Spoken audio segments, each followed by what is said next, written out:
Welcome back, everybody. We're going to continue this deal with the semi. Now that we've talked a little bit about the road, and we've talked a little about yielding, and we've talked a little bit about drafting and being behind the semi, God kind of gave me some things about what it's like being behind a semi truck. We've all been caught behind semi trucks on the highway, right? And we've all been there, and there's several things that you just don't like about being behind this big semi truck.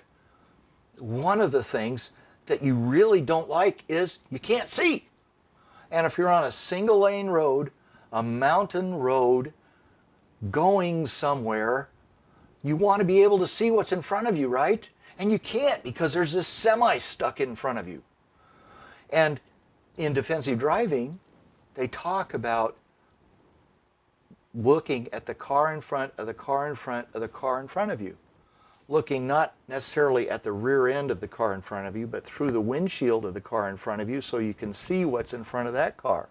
So you can see ahead. You can see the obstacles that you're going to have to maybe go around or slow down for or brake for. That's part of defensive driving. But when you are being drafted by the semi, which is God, and you are following close enough to be drafted by this semi, which is really close, you can't see nothing. In which case, you need to really trust the driver. Trusting God is really important in being able to continue to yield to Him. Proverbs 3:5-6 says, "Trust in the Lord with all of your heart. Lean not on your own understanding. In all your ways acknowledge Him, and He will make your path straight." Trusting in God is hard to do because only the Lord knows the future.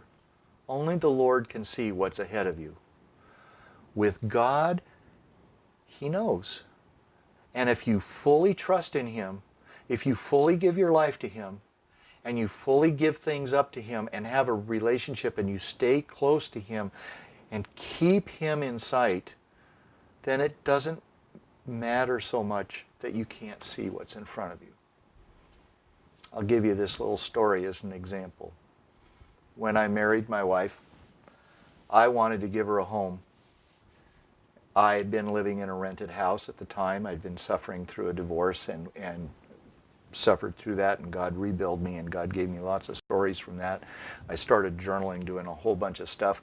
But I wanted to go and buy a home before I couldn't with my veterans. And we started looking at homes. And we went to a couple. And as I was reading the Bible, and I was reading about Moses wanting to go in a promised land, I was begging the Lord to be able to go buy a house for my wife. And God just said no. Almost in the same tone that He used with Moses. He just said, "Enough. You're not going. You're not going to do that." I heard that from the Lord. And I said, "Okay, God, all right, I will back off. We're not going to try to buy a house. We'll stay in this rented house that you've given us, and I won't do it." Within that year, the housing bubble burst. People lost fortunes. And during that year, my wife was laid off from her job. So we would have bought a home if I would have continued on the road that I wanted, taking control and saying, "By golly, no, I'm going to buy this house." We would have lost everything.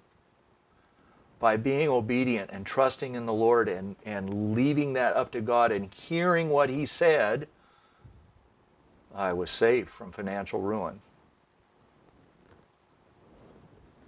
It was hard to do that. It was hard to say, "Okay, I won't buy my wife a house." I always thought that being a good provider, I needed to do that type of stuff. But God said no, and I listened. He also said that to me when I was reading His Word.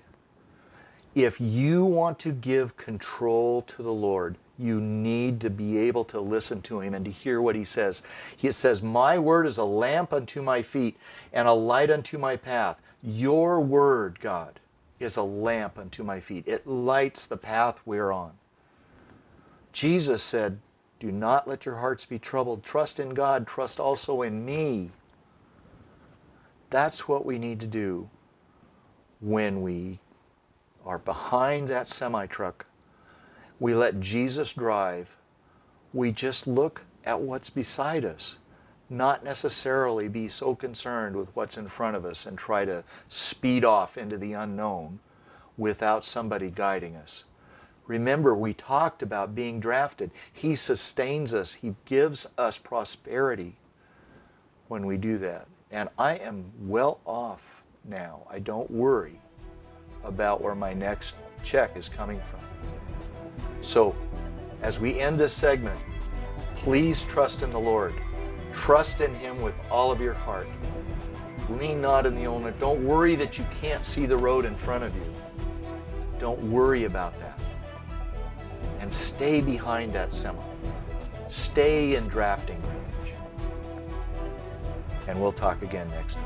Thanks for listening.